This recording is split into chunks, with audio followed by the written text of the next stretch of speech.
اور اللہ نے فرمایا یہ تسبیح جو وہ بیان کر رہے ہیں تو پھر یرسل الصواعق اور وہ بھیجتا ہے بجلیوں کو کہاں فیصیب پھر وہ پہنچاتا ہے بہا ساتھ اس کے من یشاء جس کو وہ چاہتا ہے وہم یجادلون فی اللہ اور وہ ان تک اس کو پہنچاتا ہے کڑکتی ہوئی بجلیوں کو کہ جو اللہ کی اللہ کے بارے میں جھگڑے کر رہے ہوتے ہیں بحث مباحثے کر رہے ہوتے ہیں جو مجادلہ کہتے ہیں بحث مباحثے حجت بازی کرنے کو اللہ کے بارے میں جو مختلف قسم کی حجتیں کرتے ہیں شریک بناتے ہیں اور ان پہ بحث مباحثے میں لگتے ہیں اللہ تعالیٰ ان لوگوں کے اوپر ان کڑکتی ہوئی بجلیوں کو بھیجتا ہے اور پھر ان پر جس پر چاہتا ہے عین اس حالت میں گرا دیتا ہے جب اللہ کے بارے میں لوگ جھگڑ رہے ہوتے ہیں وہ شدید المحال اور وہ زبردست ہے چال چلنے والے میں چلنے میں بڑی قوت رکھتا ہے. تو کیا اصول سمجھ میں آ رہا ہے کہ اللہ کے بارے میں کسی قسم کی بحث حجتیں نہیں کرنی چاہیے اور اس سے اپنے آپ کو محفوظ رکھنا چاہیے. لَهُ دَعْوَةُ الْحَقِّ اسی کو پکارنا پر حق ہے. اگر پکارنا ہے تو بس اللہ ہی اس قابل ہے کہ اس کو پکارا جائے, اس کے علاوہ کسی کو نہیں پکارنا چاہیے کیونکہ اس کو پکارنا کیا ہے الحق ہے, حق ہے اور سچ بات ہے اور اصل بات ہی اسی کو پکارنا ہے.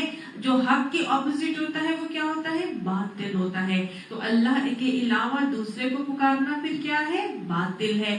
اگر اللہ ہی کو پکارنا حق ہے تو اللہ کے علاوہ دوسرے کو پکارنا باطل طریقہ ہے جو شرک کے زمرے میں آنے والا ایک طریقہ ہے. اللہ تعالیٰ قرآن پاک میں فرماتا ہے ادعونی فاستجب لکم, تم مجھے پکارو میں تمہاری پکار کو کا جواب دوں گا. اللہ تعالیٰ فرماتے ہیں اجیب دعوت الداعی اذا دعان, میں پکارنے والے کی پکار کا جواب دیتا ہوں. فلیستجیبوا لی, پر چاہیے کہ وہ میری پکار پر لبیک کہیں, وہ مجھے پکارا کریں. جب میں ان کو کہتا ہوں کہ مجھے پکارو تو بس مجھے ہی پکارو اور کسی کو نہیں پکارو. اللہ تعالیٰ مجیب الدعوات بھی ہے, مستجاب الدعوات بھی ہے. اللہ سبحانہ تعالیٰ ہی کو پکارنا چاہیے, اس کے علاوہ کسی کو نہیں پکارنا چاہیے. والذین یدعون من دونہ, اور وہ لوگ جو اللہ کے علاوہ کسی اور کو پکارتے ہیں لا یستجیبون لہم بشیء, نہیں وہ جواب دے سکتے ان کو کسی بھی چیز کا. جو اللہ کے علاوہ کسی کو بھی پکارتے ہیں, غیر اللہ کو پکارنا, غیر اللہ کو اللہ کے علاوہ کسی کو بھی پکارنے, چاہے اپنے والد کو پکاریں, چاہے اپنے شوہر سے کوئی استعانت طلب کریں, چاہے اپنے باس سے کوئی استعانت طلب کریں, یا کہ قبروں پہ جا کر یا پیروں کے کو پکاریں, یا داتا کو پکاریں, یا گنجے بخش کو پکاریں, یا فیض عالم, کسی کو بھی پکاریں. اللہ کے علاوہ اگر کسی کو بھی پکارا جائے, یا رسول اللہ کہہ کے, یا علی کہہ کے, کسی طرح بھی پکارا جائے, تو اللہ سبحانہ تعالیٰ نے فرمایا کہ اللہ کے علاوہ اگر کسی اور کو پکارا جائے تو لا یستجیبون لہم بشیء, وہ تو کسی چیز کا بھی جواب نہیں دے سکتے. سماع موتیٰ کے حوالے سے کافی بحث جو ہے وہ کی گئی ہے, اور کہ مردے جو ہیں وہ اپنی قبر میں سن سکتے ہیں کہ نہیں سن سکتے, وہ ایک علیحدہ بحث ہے. لیکن یہ بات تو فار شور ہے, یہ بات تو حتمی ہے جو قرآن میں آ گئی ہے کہ لا یستجیبون لہم, مردے سن سکتے یا نہیں سن سکتے وہ ایک علیحدہ بحث ہے, لیکن کم سے کم وہ جواب نہیں دے سکتے. جو بھی دنیا سے چلا گیا ہے, چاہے وہ شہید ہی ہوا ہو, چاہے وہ نبی ہی ہو, لیکن دنیا سے جو جا چکا ہے, اللہ کے علاوہ جو بھی ہے اس کو اگر پکارا جائے گا تو کم سے کم وہ ہماری پکار کا جواب تو نہیں دے سکتے. دس از فار شیور, ہے کہ نہیں. ایک مرتبہ اسی طرح کا ایک بڑا اچھا واقعہ آتا ہے کہ ایک بادشاہ تھا, وہ اپنے شکار کے لیے گیا, اس کے ساتھ اس کے سپاہی بھی تھے.